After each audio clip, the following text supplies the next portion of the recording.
Namo tassa bhagavato arahato samma sambuddhassa.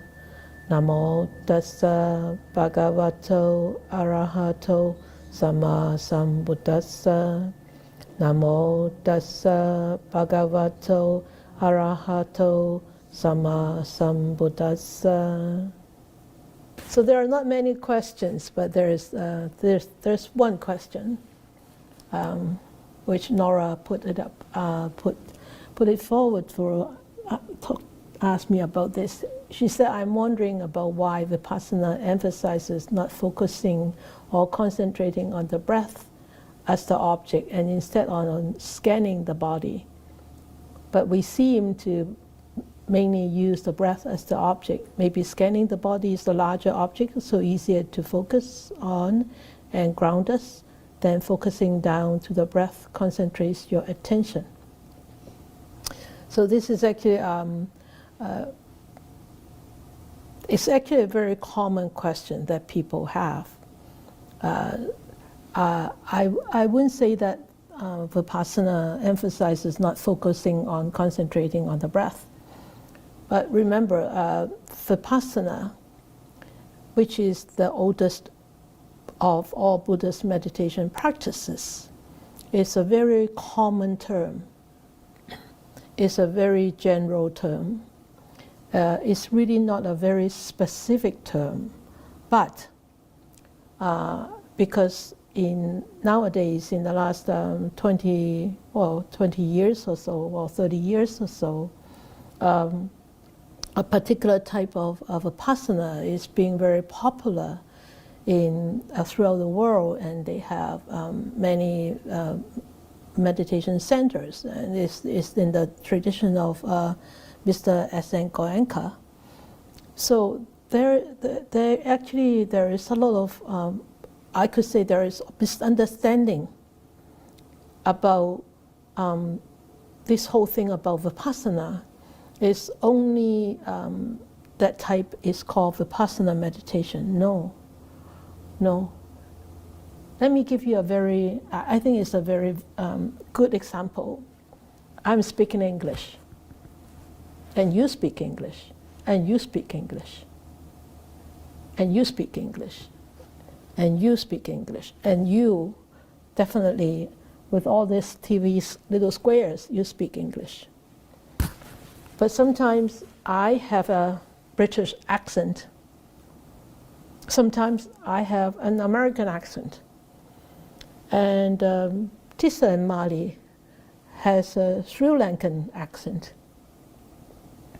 And you have an Indian accent, right? You have a South African accent. But we are all speaking English. You see, we are all speaking English. So which one is English? Which one is the real English? Right? So there are actually many types of vipassana meditations, many techniques pertaining to the development of vipassana, okay? To the cultivation of vipassana.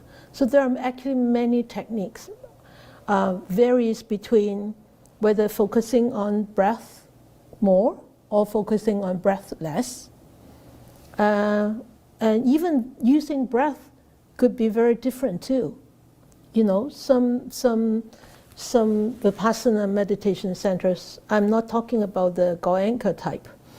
Some vipassana meditation centers, they use the breath as the object initially, until they actually develop a very strong absorption samadhi. Then they go on to develop insight.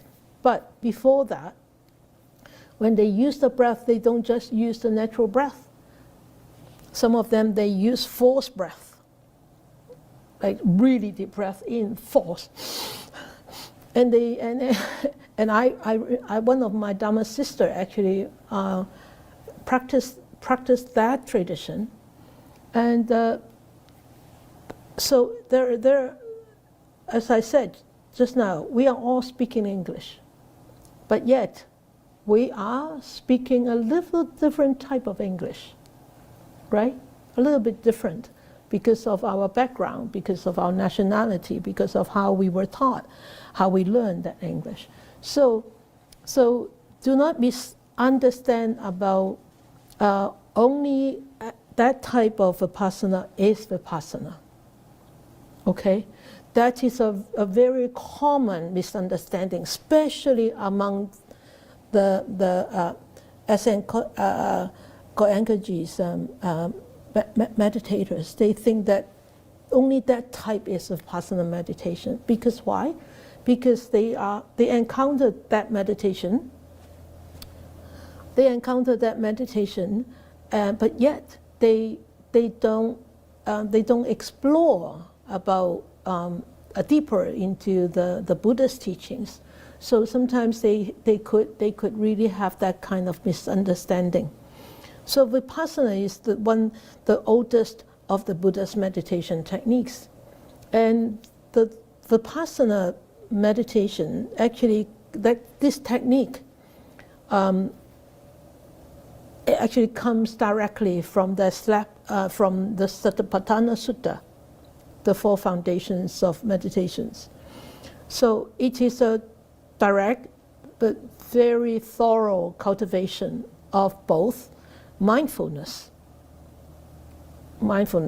and also concentration. So we need to understand that. And also vipassana meditation or Satipatthana meditation actually has a goal, has an object for us to start to really see the truth of impermanence and dissatisfactions or unsatisfactoriness. And then anatta, that means the selflessness of all phenomena. So let us look at what does it mean really by vipassana. So the whole thing of development of vipassana is called vipassana bhavana. Bhavana, of course, these two terms are Pali terms, right? The ancient Indian language. So bhavana means cultivation. Bhavana means cultivation, development. Okay? So the development of vipassana. So, and vipassana, what does it mean by vipassana? So vipassana is made up of 2 words, vi and passana. So passana means seeing or perceiving. Seeing not with the eyes, not just the eyes. You can, this seeing means penetrating. Okay, so and this seeing means is actually seeing or perceiving with vi, with this vi. So with this vi, what does it mean? It means in a very special way. And this special way is into and through. That means it's penetrating, it's piercing. And this vi, it has to have a set of complex connotations that can really, I can say, you can actually translate it into in a special way. Okay, so it means into and through or penetrate and piercing in a very special way. So what is that special way? What is that special way? That special way is the way it is. So so the whole meaning of looking into something with piercing, with into and through, that means it sees with clarity and precision. Clarity and precision. And seeing each component as very distinct and piercing all the way through to where? To see the most fundamental reality of that particular thing. So it's actually a very deep understanding. Okay, so this process, this vipassana bhavana, really lead you into developing a quality called insight. Okay, and this insight actually is insight into seeing the basic reality of whatever you are examining. So whether it's a breath, or whether it's the sensation, or whether it's the thought, or whether it's the truth of all existence, you actually grill it down to the basic, to the real last thing of that particular existence. So you can say that vipassana bhavana means the cultivation of this mind towards an aim of seeing in this very special way that leads to insight and full understanding about this thing that you are looking at. You are still with me? Okay. So with vipassana, I'm saying vipassana means vipassana. Like I'm speaking English, like I'm talking about English. Okay? Not one particular type of vipassana. Understand that, please. Okay? So with vipassana, one is actually cultivating two wonderful qualities. They go parallel together. And they are a team. One is mindfulness, and the other one is concentration. So you can say, or you can use word samatha and then vipassana, or samatha and sati. You can do that too. Okay, but mostly it's sati and concentration and samadhi. So these are very different qualities.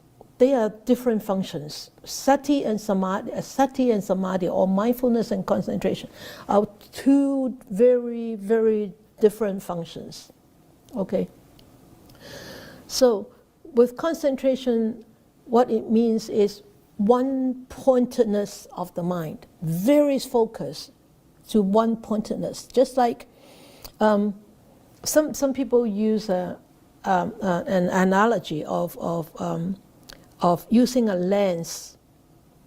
Using a lens, and when the sun shines through, and you put a piece of paper down there, then when the sun shines through at one focal point, you are able to burn through that paper. Yeah, right? But the lens itself is sati. The focus is samadhi, is concentration. You see, so it's one point. It stay in one point. You're not going anywhere. You stay there, stand there, right there.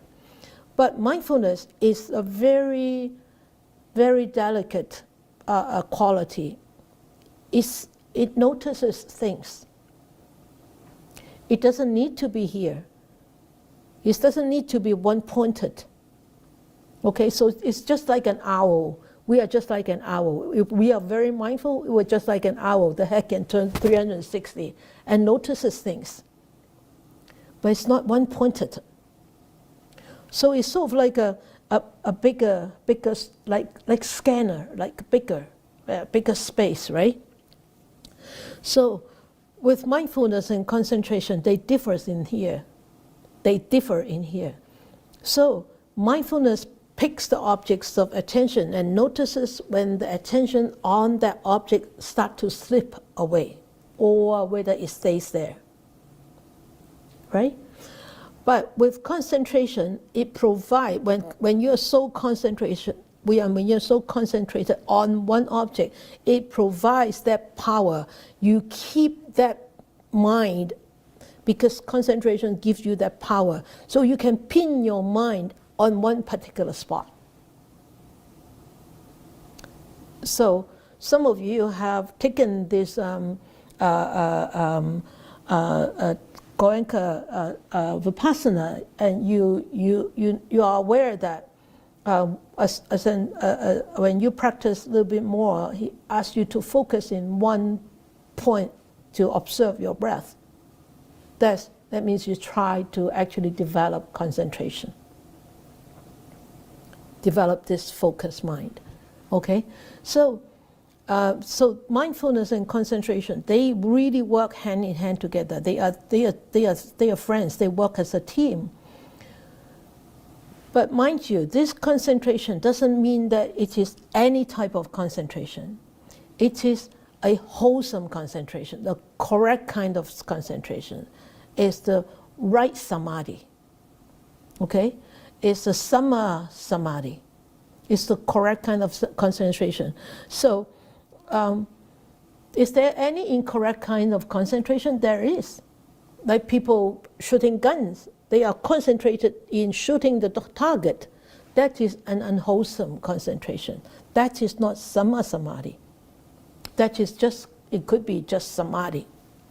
Okay, so the concentration alone, just having that concentration alone will not give you a perspective about yourself. Because it can throw a light to shine through and let you see about yourself, about your selfishness, about your arrogance, about your ego, or about the nature of sufferings.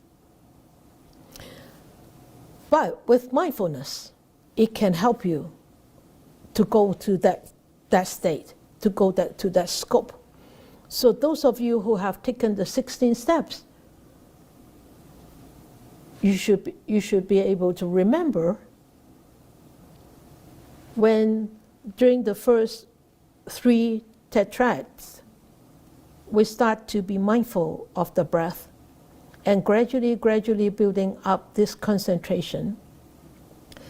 But until step 11, remember, you are building up that concentration, that the mind starting to settle, and the mind become more concentrated. Then with the mind in the background helping you as an object so that you can always fall back onto you start to see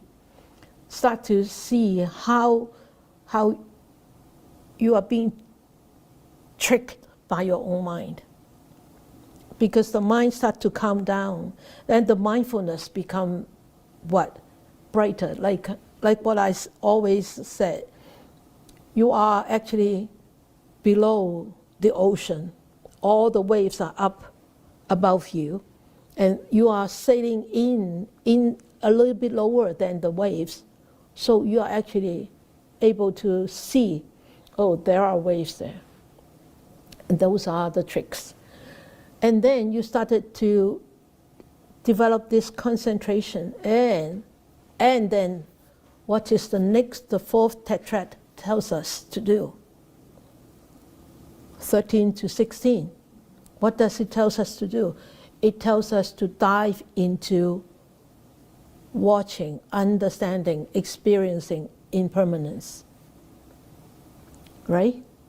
So it's really not, you think it's just observing the breath? No, that's why the 16 steps is way, well, I could tell you this 4 foundations of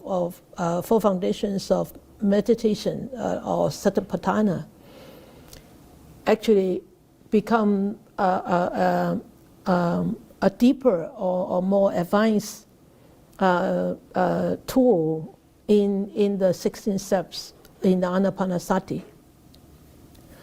So you can see once you start to develop that mindfulness, very strong mindfulness, because it is as Nora, you pointed out, yes, it actually it's not just the vipassana, it's the mindfulness that is being developed in this vipassana technique, in this vipassana practice. It gives you this bigger scope, bigger span, and you'll be able to observe in a bigger perspective, wider perspective, right? So it can help us to really see the changes. We will be able to experience the changes within this object. And even though you in the Anapanasati, or even though in the quote vipassana practice that you mentioned, Nora, actually this truth of impermanence already exists right in the beginning of your practice. It's just that it doesn't, well, your mind is not so strong, and the investigative power is not strong. So the penetration and the piercing strength are not strong enough. And so the understanding of impermanence is very, very sporadic, very little. So that, because it's so weak and so sporadic, it doesn't give you the strength, really, that power to really say, oh, this is impermanence. And at that moment, yes, then you're able to let go of a little bit. Let go of a little bit of your own ego, of your own arrogance, of your own view. And then you are above the clouds. Otherwise, you are in the clouds. You are really like, or below the clouds. So understand this, and also remember, we cannot develop mindfulness by force or by suppression or by control or by struggle. You can't. But you can develop concentration by forcing yourself. Right? You stay here, so you stay here. So you all constantly grab yourself back here, right? That is actually, yes, force. Or some people, wanted to train themselves to sit 2 hours without moving, and so they struggle through the pain. So you can develop concentration by force, but not mindfulness. Okay, so with sati or mindfulness, we need to understand this needs to be cultivated by the right kind of effort and the right kind of energy. Energy doesn't mean the warmth, whatever. It's the right kind of effort. Okay, the energy that you put in, that means the effort you put in. And why do I choose the breath?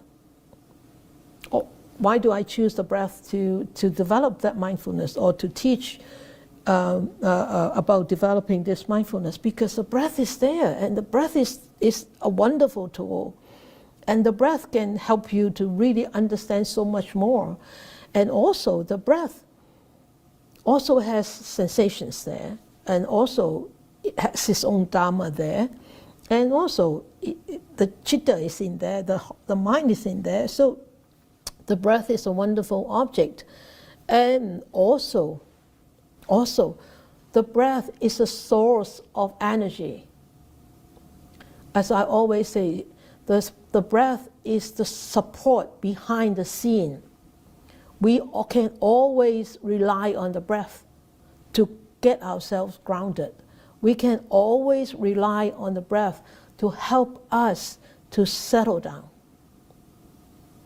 But not by struggle, not by controlling, not by really, sometimes you really don't need to pull the breath back here or back anywhere. You don't. You just have to realize the breath is there, helping, supporting, and sometimes you only need to pay like 30-40% to attention to the breath, and it can help you tremendously to settle down. Okay, so the breath is such a great source of energy and effort. So allow the mind to continuously to fall back onto and to develop this mindfulness. So sati this mindfulness, this right kind of mindfulness is, of course, samasati that I'm talking about. So this samasati is actually, there is no ego in it. There's egolessness. If there is ego in it, there's not sati at all. It's not samasati at all. Okay? So with samasati, there is no me or mine or I in there. So there is selflessness in there. Okay? So it's a pure, I could say, it's a pure state of mindfulness. And when you are really just in that pure state of mindfulness, it can really give you a real perspective about yourself. Otherwise, it's really not true perspective. Okay, so it's actually not very easy to have that kind of mindfulness, but sometimes just a glimpse or just a momentary mindfulness is, wow, I'm such a whatever word you want to use, a J word, or whatever word you want to use. So it really allows you to take one crucial mental step backward from your own ego, from your own desires, from your own animosity, aversion, and look at that and said, wow, this is really who I am. This is really who I am. Of course, that is who you are at that moment. At that moment. But is there another you deep down? Of course there is. There is this wonderful pure qualities down there. But when you start to, these wonderful pure qualities down there can only surface when all these, oh, this is who I have been, really. No, I need to change. I need to correct this. I need to really, polish it down. Then it's possible that one day you may have a glimpse of that purity. But that needs a lot of work. Okay? So with this samasati, this mindfulness, the right kind of mindfulness that one develops, you start to see yourself as exactly as you are. And you will start to see your own selfishness. You start to see your own egoistic behavior. You start to see your own suffering. And you will start to see how you create that suffering. And you can continue to go in that way, or you can choose to back off from that direction. And that needs mindfulness, the right kind of mindfulness. And so, mindfulness, this sati or samasati, is really, it's not doing anything.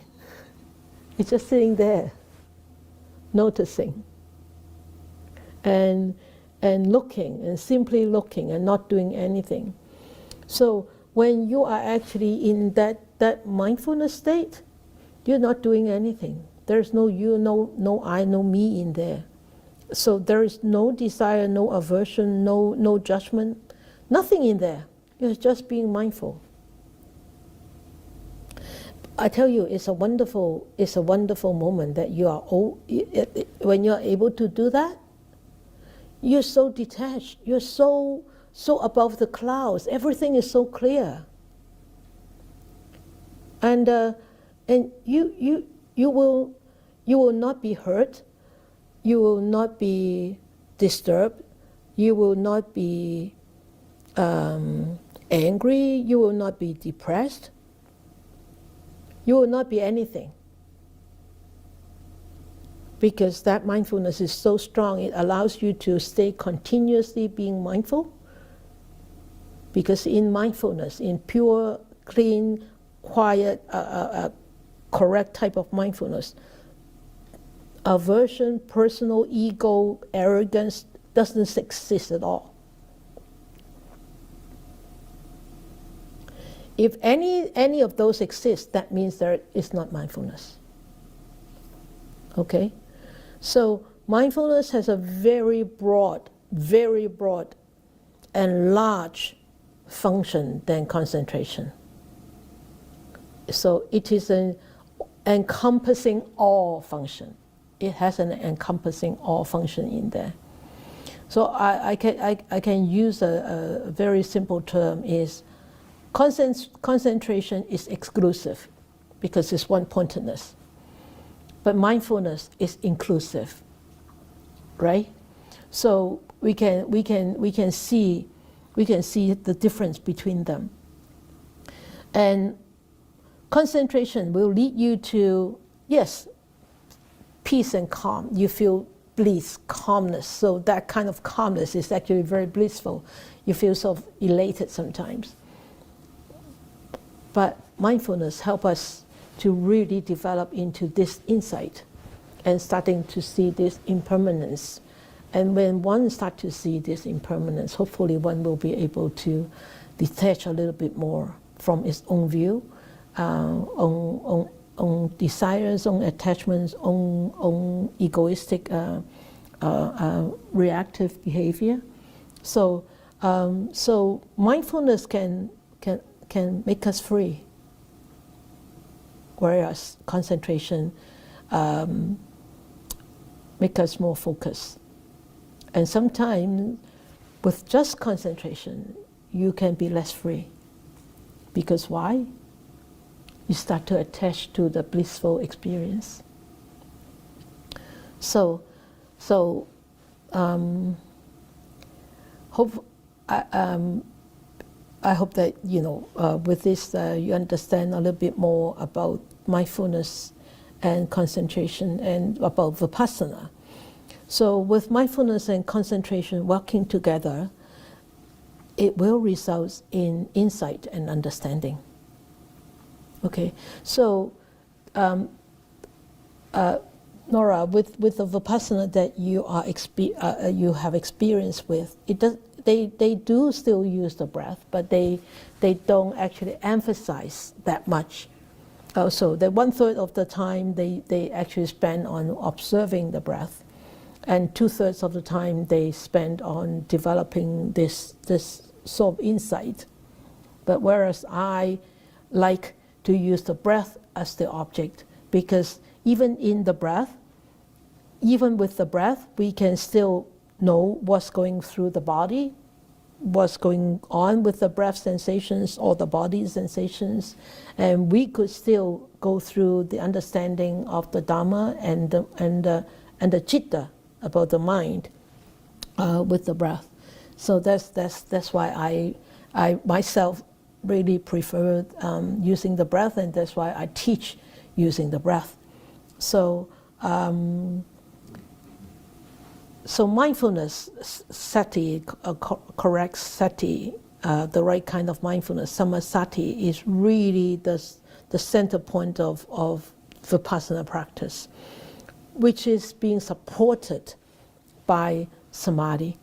And in the Buddha's teachings is taught, in order to really enter the stream, like attaining the fruits, one does need a very strong absorption samadhi. Okay, so samadhi is necessary. But in vipassana, in Goenka type vipassana, they stress on momentary samadhi only. Okay, but in many other vipassana practices, they actually emphasize quite a bit on absorption samadhi. Okay, so I wish I have answered your questions, Nora. Good. Okay. So anybody has any question pertaining to this question? You understand a little bit more about, not quite, but all right.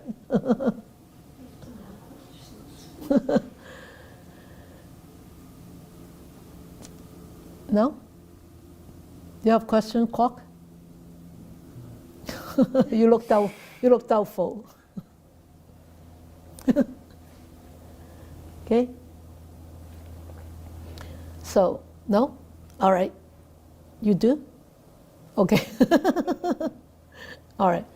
So, because actually there are not many questions that's being sent into for Dhamma sharing, I thought, you know, I'm not stressing you guys out to give me questions.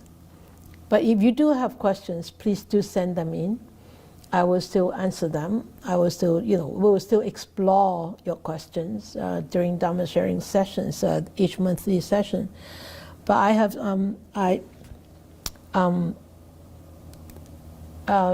because as I say, I don't want to stress you folks out for providing me any questions. And I don't want to dig into any questions myself because my questions is not your question. So, so I thought, you know, starting from next Dhamma sharing class, which is a month away, I'm going to teach Dhammapada again. But this time I teach Dhammapada in a different way. I know some of you, actually, a few of you actually haven't attended the English Dhammapada class, which I did many years ago. I don't know how many years ago. 10 years maybe? At least it was before we moved here. So. Oh yeah. So at that time, we studied Dhammapada verse by verse. So, but this time, I'm not going to study Dhammapada verse by verse. I'm going to actually compile a few categories of it's a category, a few subjects, I could say. Whatever, I don't know. Themes? Okay, themes, maybe, yeah, themes from all these verses.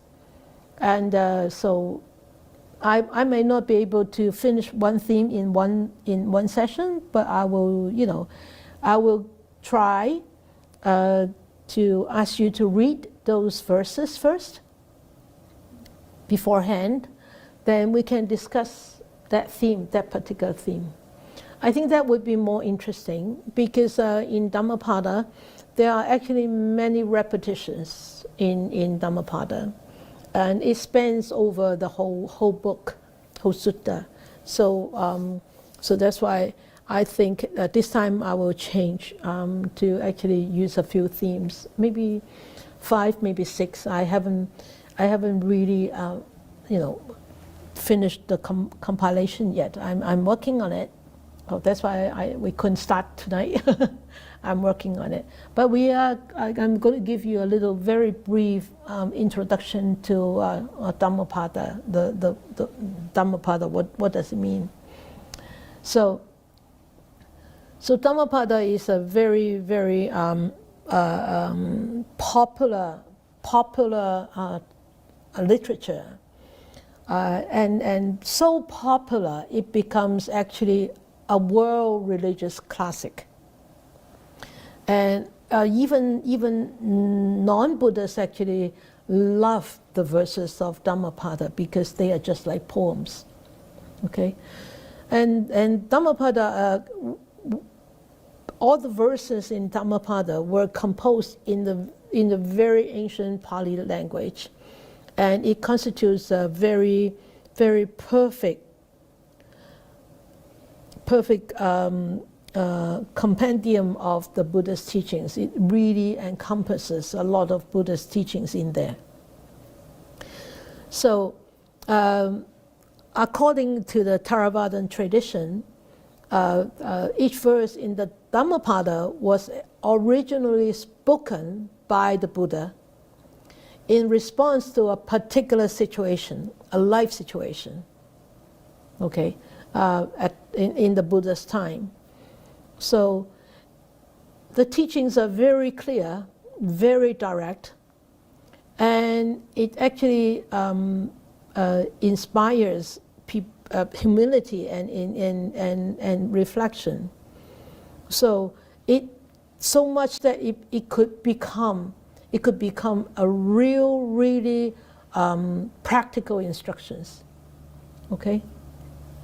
And the Dhammapada is being collected in the minor collection in the Nikaya, Kandaka Nikaya, in that one, if you want to look it up.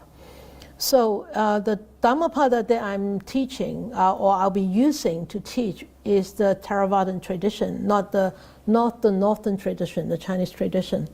I'm using the Theravadan tradition, the southern tradition. And it has 26 chapters and 423 verses. And the version that I'm going to use is the translation by Bhikkhu Buddharakkhita. If you want to actually acquire an English version, you can actually order it online. But there are there are actually many different versions, translations. But I find this translation slightly better than the former translation that I've been using. So this time I'll be using Acharya Buddharakkhita translation, but you don't need to use his translation. I'll be putting those verses on the slides anyway. So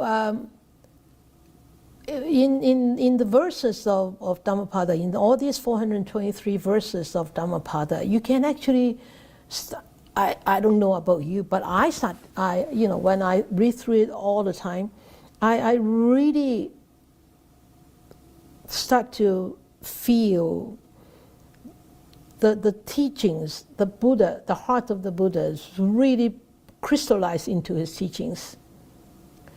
And those wisdom just flows into those verses.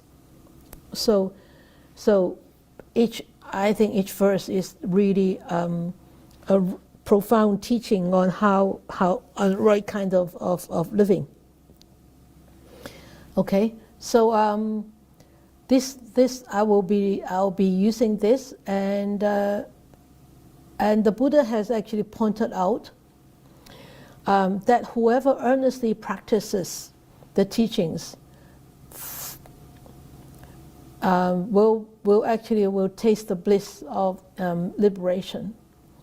And I think whoever earnestly practices what Dhammapada teach will be able to taste the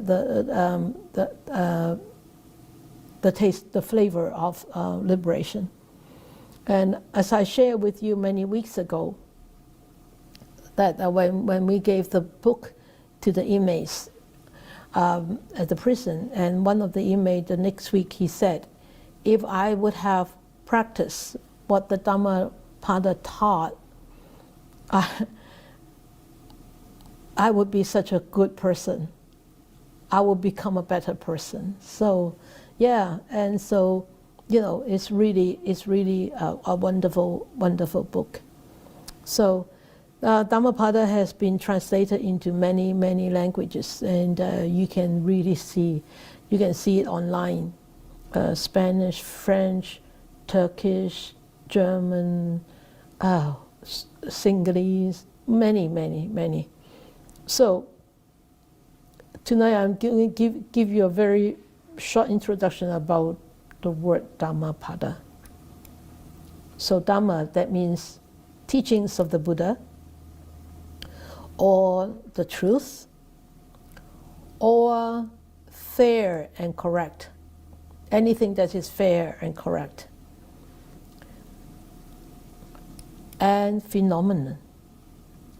So phenomenon, that means the truth of existence.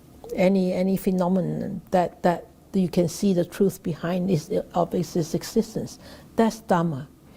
So do not narrow down your vision of seeing the Dhamma as just the teachings of the Buddha. The teachings of the Buddha is actually teaching about the truth, about fairness, correct, and about the truth pertaining to the existence of all phenomena. Right? So that is Dhamma.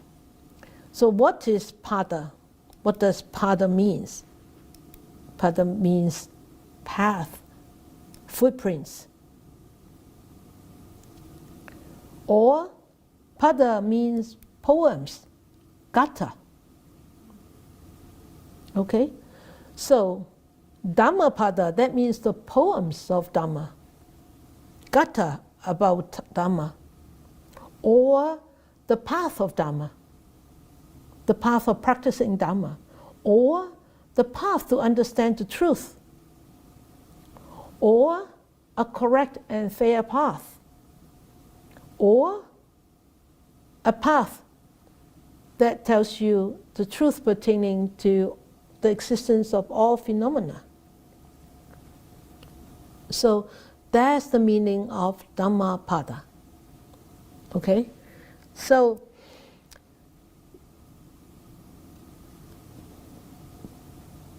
Dhammapada, if you say the footprints of Dhamma, that means if we follow these footprints, we will be able to reach the same goal as these footprints have been walking towards. Right? So if we are actually following Dhammapada, if we are actually using Dhammapada as our motto, like way to practice, way to live our life, we are actually following the footprints of our Buddha, right? So aren't we lucky? Aren't we lucky? Aren't we fortunate, right? So, but of course, because Dhammapada, all these verses are being passed down through oral tradition. And you could say, with oral tradition, there could be mistakes, right? Especially, for example, if you ask me to pass down something to you orally, today I may be able to remember fully, but maybe next week I will probably forget half of it. Then if I pass it down to you, I probably pass down to you like half correct, half wrong. Then you pass it down. Maybe you also half correct, half wrong. How much that would be left? 25%? Is that right? Or less? So there could be, there could be mistakes, or there could be whatever, So we just have to be very wise when we look at these verses. And remember, when we study in the Buddha's words, the Buddha actually taught us how to choose teachers, right? So you remember that in the Buddha's word, which chapter? Chapter 3 or chapter 4? I can't remember. How to choose teachers. So when you read these verses, you should know how to choose the right kind of verses too, right? So I want to share with you this. Sorry, I put down the Chinese first. So one day, let us read this. Better it is to live one day seeing the water white heron than to live 100 years without ever seeing the water white heron. Okay, so one day Ananda was walking around. Ananda, after the Buddha has gone into Nibbana, Ananda was in the bamboo grove, and he heard he heard some bhikkhus were reciting this verse. Better it is to live one day seeing the water white heron than to live 100 years without ever seeing it. And he said, this is wrong. This is not right, bhikkhu. And the bhikkhu said, no, this is what my teacher taught me. Of course, the Buddha was not there anymore, right? The Buddha was in Nibbana, went into Nibbana. And another said, no, this is wrong. This is not what the Buddha taught. This is what the Buddha taught. So it's the next one. It's verse 113. It says, better it is to live one day, seeing the rise and fall of things, than to live 100 years without ever seeing the rise and fall of things. So it's a very different verse, very, very different verse. Of course, when we are reading it in English or in Chinese, it's how can that mistakes be made? But remember, these verses are in Pali, and the Pali terms is very minute difference between the two words. Okay, so another said, bhikkhu, you're wrong.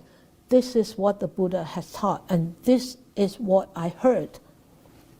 Better it is to live one day seeing the rise and fall of things than to live 100 years without ever seeing it. So the bhikkhu, and Ananda suggested the bhikkhu to go back to his teacher. And so the bhikkhu went back to the teacher and asked the teacher. He said, well, Venerable Ananda said this. This is what he taught us. He said, this is what the Buddha taught, not the one that you taught us. And the teacher said, oh, don't believe in Ananda. Ananda is old. Ananda memory is going. He mistaken this. He is wrong. So don't believe in Ananda. Believe in me. So Bhikkhu went back to Ananda and said, my teacher said that you're old. You're getting old. You're losing your memory. We should not believe in you. So honest, right? One good quality, being so honest. But Ananda was so sad. He was so sad. He said, oh, it's so sad. All my good friends like Sariputra, Mahakassapa, Mohammadananda, they all went into Nibbana. The Buddha all went into Nibbana, leaving Ananda behind. And Ananda actually encountered such a challenging situation in this. And he felt so sad. He said, I better go into Nibbana. And in what was recorded, that really Ananda went into Nibbana. But I don't know. I don't know about how true that is, but it really doesn't matter. But you can see how hurtful it could be if you read, if you were Ananda and you heard what the Buddha taught, but yet people crooked the meaning. Right? So you can see how hurtful that could become. So this is why I wanted to, to actually go back into the Dhammapada. So I won't force you to give me questions first, and secondly, we can actually have a new perspective of how to study the Dhammapada. Okay? It's all good? May these blessings extend to all, that we with all the other living beings together will attain the Buddha way. May more and more people will encounter the wise words of the Buddha, study them, understand them, and practice them to help themselves to be liberated from their own entanglements, sufferings, and be truly, ultimately free, happy, and peaceful.